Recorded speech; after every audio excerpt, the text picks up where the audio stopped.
Assalamu alaikum grade 7. How are you all? Welcome back to another lesson of English. Students जल्दी से अपनी OPE books को निकाल लीजिए ताकि हम आज के लेसन को स्टार्ट कर सकें. आज हम करने जा रहे हैं कुछ बहुत इंटरेस्टिंग रीडिंग और एक ग्रामर का टॉपिक. तो जल्दी से आज के लेसन को स्टार्ट करते हैं क्योंकि मुझे आपको पढ़ाने में बहुत मजा आता है. सो ग्रेड 7 हम आज जिस टॉपिक के बारे में बात करने वाले हैं, जैसा कि मैं आपको बता चुकी हूँ, वो है एक रीडिंग का पार्ट. हम पढ़ने जा रहे हैं एक फोक टेल. अब मुझे जल्दी से बता दें कि फोक टेल क्या होती है. बिल्कुल, फोक टेल यही होती है. फोक टेल कहा जाता है एक ऐसी स्टोरी को जो हमें किसी मॉरल लेसन देने के लिए सुनाई जाती है. कौन सुनाता है? हमारे बड़े, हमारे ग्रैंड पेरेंट्स सुनाते हैं. और कैसे सुनाते हैं? वो स्टोरी पास ऑन होती हुई आती है जनरेशन टू जनरेशन, एक जनरेशन से दूसरी तक, दूसरी से तीसरी तक, और ऐसे ही आगे होती होती आती है. हर folk tale different countries, different culture से भी होती है. ठीक हो गया. आज जो हम एक फोक टेल पढ़ने जा रहे हैं वो है इंग्लिश फोक टेल. इंग्लैंड से एक फोक टेल ली गई है और उसकी आज हमने स्टडी करनी है. इस फोक टेल का टाइटल है 6 फूलिश फिशरमैन. 6 भाई थे जो क्या करते थे? फिशरमैन थे, मछेरे थे, मछलियां पकड़ते थे. ठीक है. और इन 6 भाइयों के बारे में एक बात लिखी गई है कि दे वर फूलिश, यानी वो क्या थे? बेवकूफ थे. कैसे बेवकूफ थे? दे वर गूफ, उनको समझ नहीं आती थी, बहुत ही बेवकूफी वाली बात कर देते थे. ठीक है. तो इसी तरह हमने पढ़नी है 6 फूलिश फिशरमैन के बारे में एक फोक टेल. आपका काम यह है कि इस फोक टेल के अंदर कोई भी ऐसी वोकैबुलरी का वर्ड नहीं दिया गया जो बहुत मुश्किल हो. आप जल्दी से इस फोक टेल को रीड करके वापस मेरे पास आ जाएं ताकि हम क्या कर सकें? हम रीडिंग फॉर अंडरस्टैंडिंग के क्वेश्चंस को सॉल्व कर सकें. वेरी गुड स्टूडेंट्स, देखा मैंने आपको बताया था ये फोक टेल बहुत ही आसान है and I am really hopeful कि आपने ये फोक टेल पढ़ ली होगी. ठीक है. अब हम बात करने वाले हैं रीडिंग फॉर अंडरस्टैंडिंग के क्वेश्चंस की. मैं क्वेश्चंस को यहां से पढ़ती जाऊंगी, आप मुझे इनके आंसर्स बताएंगे. Okay. Question number 1. Explain how the brothers came to believe that one of them had been drowned. वो जो 6 भाई थे, 6 के 6 समंदर के या दरिया के किनारे क्या कर रहे थे? दरिया के किनारे वो मछलियां पकड़ने गए. 6 के 6 भाइयों ने 6 डिफरेंट पोजीशंस के ऊपर अपने आप को रख लिया. वहां से उन्होंने क्या करना शुरू किया? फिशिंग शुरू की. ठीक है. लेकिन हर एक भाई को लग रहा था कि हमारा एक भाई क्या है? मिसिंग है. क्योंकि हर बंदा क्या देख रहा था? वो 6 के 6 ये देख रहे थे, अपने आप को गिने बगैर बाकी 5 को गिनते थे और कहते थे कि one of us is probably ड्राउन्ड, हमारा कोई एक भाई तो डूब चुका है. इसीलिए उनको कहा जाता था फूलिश मैन. ठीक है. इसीलिए हम इस आंसर को यहां लिख लेते हैं. मैं इसको यहां ऐसे लिखती हूं, all the brothers counted each other but always missed counting themselves. That's why they came to believe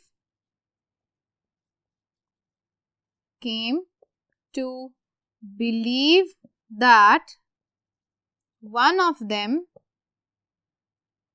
had been drowned. हाँ जी, समझ आ गई यहां तक की बात? Okay. Question number 2. Describe the places from which each brother decided to fish. इस question का आंसर आपको मिलेगा पेज नंबर 178 पे. कहां पर? एंड ऑफ द पेज, जो हमारा लास्ट पैराग्राफ है. लास्ट पैराग्राफ के अंदर पेज 178 खोलो जल्दी से. हाँ जी, लास्ट पैराग्राफ देखें. लास्ट पैराग्राफ में सेकंड और थर्ड लाइन में लिखा हुआ है कि where each of them decided to fish. कहां पर कौन से भाई ने ये इरादा किया कि हम यहां से फिशिंग करेंगे? पता चल गया आपको? जी, ये आंसर आपने यहां से नोट डाउन करना है as it is. All right? Perfect. हाँ जी, मैं सॉल्व करने वाली हूँ क्वेश्चन नंबर 3 को. All right. Explain the part played by luck in the story. आपको क्या लगता है कि इस स्टोरी के अंदर कौन सा ऐसा काम हुआ जिससे दे वर ऑल लकी, एकदम से वो लकी हो गए? तो जो लक का पार्ट है, किस्मत कहाँ से अच्छी हो गई उनकी? वो तो परेशान थे ना, हर कोई ये परेशान था कि हमारा एक भाई तो क्या है, पानी में डूब गया है, लेकिन ऐसा तो नहीं था। तो कैसे उनको रियलाइज हुआ कि वो गलत है? कौन सा ऐसा लकी पार्ट हुआ? Exactly, the boy who came to fish, the boy who came to fish and solved their problem. कौन था जी इस पूरी स्टोरी के अंदर? किसने वो पार्ट प्ले किया? उस बॉय ने, जो कहां से आया था, जो दूर से मछली पकड़ने के लिए आया था, और उसने क्या किया, इन भाइयों की प्रॉब्लम को सॉल्व कर दिया। Okay, question number 4, why is the title appropriate to the story? अब आप मुझे बताएं कि जो भाई ऐसे काम कर रहे हैं जिनको अपना भाई ही गिनना नहीं आ रहा, तो आपको लगता है कि ये स्टोरी का टाइटल अप्रोप्रिएट है? बिल्कुल ठीक है। हाँ जी, क्यों ठीक है ये लिखते हैं, द टाइटल फिट्स, मतलब टाइटल बिल्कुल ठीक बैठता है, बिकॉज द फिशरमैन, और आप इनको कह सकते हैं 6 ब्रदर्स, और you can just Wright brothers, were actually foolish. वो क्या थे? क्योंकि वो सचमुच में फूलिश थे, इसलिए टाइटल क्या है, बिल्कुल फिट है। ओके जी, यहां तक तो बच्चों हमारी उस फोकटेल का काम बिल्कुल खत्म हो गया। हमने उस फोकटेल को स्टडी भी कर लिया, और उसके बाद हमने क्या कर लिया, कॉम्प्रिहेंशन के क्वेश्चन आंसर्स को भी सॉल्व कर लिया।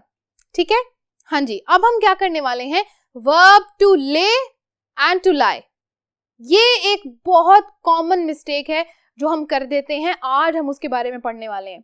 ठीक है, ये टास्क हमारा है ग्रामर से रिलेटेड। ओके जी, वर्ब्स कौन सी वर्ब है, टू ले, टू लाई। इनको पढ़ने का भी 2 अलग तरीके हैं, टू ले, टू लाई। अच्छा जी, because these 2 verbs are similar, क्योंकि ये दोनों वर्ब्स क्या हैं, सिमिलर है, they are frequently confused and used wrongly. इनको हमेशा गलत बोला जाता है और गलत लिखा भी जाता है। कैसे?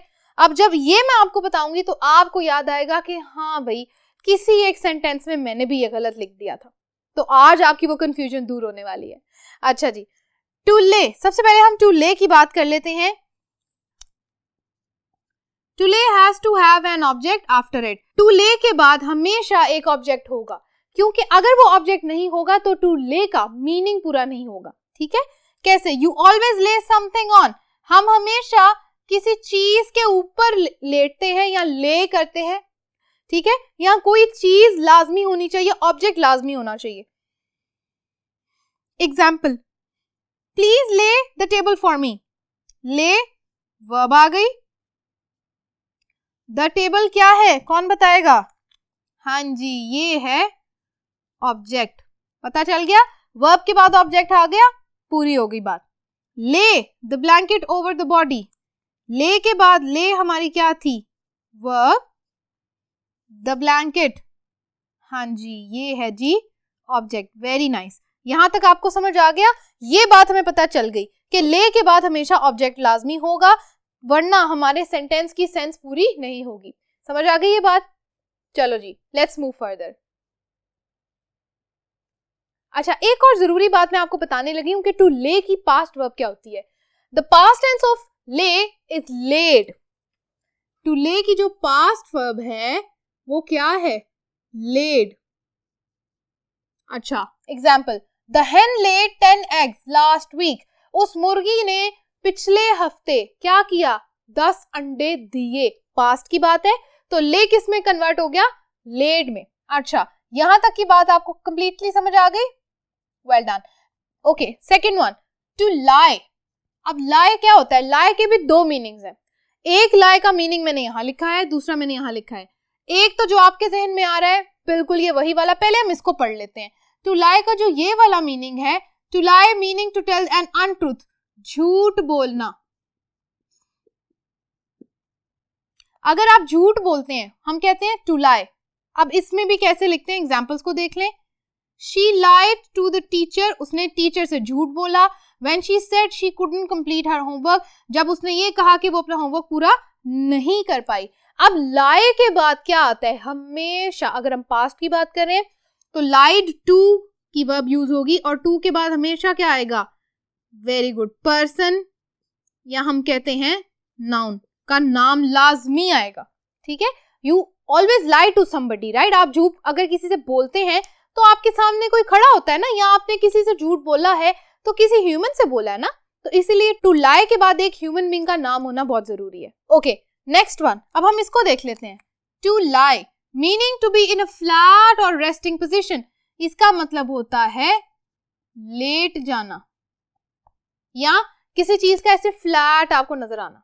कैसे, this verb doesn't take an object but it's generally followed by an adverbial phrase और क्लॉज। इस वर्ब के अंदर, इस बात को समझने के लिए आपकी बुक के ऊपर कुछ पर्पल बॉक्स के अंदर बहुत सारी एग्जांपल्स लिखी हुई हैं डिफरेंट वर्ब्स को यूज करते हुए, एडवर्बियल फ्रेजेस और एडवर्बियल क्लॉजेस को यूज करते हुए। जो एग्जांपल्स दी गई है ना बच्चों, उनको आपने स्टडी करना है। ठीक है, ये बात मैं आपको समझा देती हूँ कि इस वर्ब के साथ हमने बात की थी ना कि इस वाली वर्ब के साथ ले के साथ हमेशा ऑब्जेक्ट आएगा आगे, लेकिन इसका मतलब भी यही है लाई का, लेट जाना। लेकिन इस वाली वर्ब के आगे क्या नहीं आएगा, बिल्कुल इस वाली वर्ब के आगे ऑब्जेक्ट नहीं आएगा, लेकिन क्या आएगा, एडवर्बियल फ्रेज या एडवर्बियल क्लॉज। इसको स्टडी करने के लिए उस पर्पल ब्लॉक के अंदर जितनी भी एग्जांपल्स दी गई है जल्दी से उसको स्टडी कर लो। हाँ जी, इन एग्जांपल्स के अंदर आपने देखा है कि लाई के बहुत सारी डिफरेंट तरीके से उसकी वर्ब को यूज किया गया है। लाइंग भी यूज किया गया है, लाइड भी है, लाए भी है। ठीक है, अच्छा उसके बाद एग्जाम्पल एक देख लेते हैं। The village lies not far from the river. Lies, हमने ये भी पता चल गया हमें कि क्या हो गया, लाइज यानी द विलेज लाइज, लेट जाता है। अब इसमें लेट जाने का मतलब नहीं है कि विलेज जो गांव है वो लेट जाता है, हमें ये पता है कि गांव फैला हुआ है। लाइज का मतलब है कि फैला हुआ, ठीक है, या स्प्रेडेड। ओके जी, lies from far from the river, यहां तक की बात समझ आ गई। अब बच्चों हम क्या करने वाले हैं, इन वर्ब्स को यूज करके कुछ सेंटेंसेस बनाएंगे। जब हम सेंटेंसेस बनाएंगे तब हमारी ये प्रॉब्लम भी और कंफ्यूजन भी सारी क्लियर हो जाएगी। Write separate sentences using the following parts of the verb to lay और टू लाई। आपने क्या करने हैं, यही टू ले और टू लाई को लेके क्या करना है, बनाने हैं उनके सेंटेंसेस। अब बच्चों इस ले और लाई को हमने आगे क्या किया है, सब वर्ब्स के साथ लिखा है, प्रेजेंट में, पास्ट और फ्यूचर के अंदर। ठीक है, सारे पार्टिसिपल्स लगा के बना के सारी लिस्ट हमें दे दी गई है, हमने इनके सेंटेंसेस बनाने हैं। बड़ा इजी काम है, जल्दी से इसको स्टार्ट करते हैं। लाई, झूठ बोलना, झूठ, डू नॉट और डोंट टेल अ लाई, झूठ मत बोलो। ले, लेट जाना, she wants to lay on the bed। हमने कहा था ना कि ले के बाद क्या आएगी, ऑब्जेक्ट आ जाएगा। लेड यानी रखी हुई है, who laid the foundation, किसने बुनियाद रखी, of this school। Question mark, question भी बना सकते हैं ना, क्वेश्चन इज ऑल्सो सेंटेंस। लेन यानी पड़ा हुआ, काफी देर से एक चीज पड़ी हुई है ना, तो हम कहते हैं this cake has been lain here since yesterday. ये केक यहां कल से पड़ा हुआ है। ठीक है, लाइंग, झूठ बोल रहा। अब हमने आईएनजी पार्टिसिपल लगा दिया उसके आगे, वर्ब के आगे। हाँ जी, लाइंग, झूठ बोल रहा। सना इज लाइंग। डू नॉट और डोंट ट्रस्ट हर, उस पर यकीन मत करो, शी इज लाइंग। लाइड, झूठ बोला। हाँ जी, किसने झूठ बोला, Ali lied to his parents, Ali ने अपने पेरेंट्स से झूठ बोला अबाउट द पार्टी, उसने पार्टी के बारे में अपने पेरेंट्स से क्या किया, झूठ बोला, बहुत बुरी बात है। ओके, लाइज यानी फैला हुआ, मैंने अभी आपको बताया है the river lies from north to south, ये रिवर जो है नॉर्थ से साउथ तक फैला हुआ है। ले डाउन, लेट जाना, I want to lay down, मेरा दिल कर रहा है कि मैं लेट जाऊं। लाई डाउन, लेट जाओ, अगर हम किसी को कह रहे हैं, ठीक है, please lie down, you look tired, तुम थकी हुई लग रही हो, प्लीज लाई डाउन, लेट जाओ या सो जाओ। ओके, लेट डाउन, लेट गया। अच्छा जी, कैसे, Ali laid down when Sana left the house, जब सना घर से बाहर गई तो अली ने क्या किया, अली लेट गया। आई होप बच्चों यहां तक की जितनी भी वर्ब्स के साथ हमने पार्टिसिपल्स लगाए, हमने पास्ट प्रेजेंट फ्यूचर सबके साथ क्या कर दिया, हमने बना दिए वर्ड्स और भी उसके साथ हमने बना दी उनके सेंटेंसेस। आई होप यहां तक का लेसन आज का आपको समझ आया होगा। Thank you so much for watching today's lesson. I hope आपने सारे काम मेरे साथ कंप्लीट किए होंगे। मिलते हैं अगले लेसन में जो कि होगा लेसन नंबर 5। तो तब तक के लिए स्टे ट्यून, अपना ख्याल रखिएगा। अल्लाह हाफिज।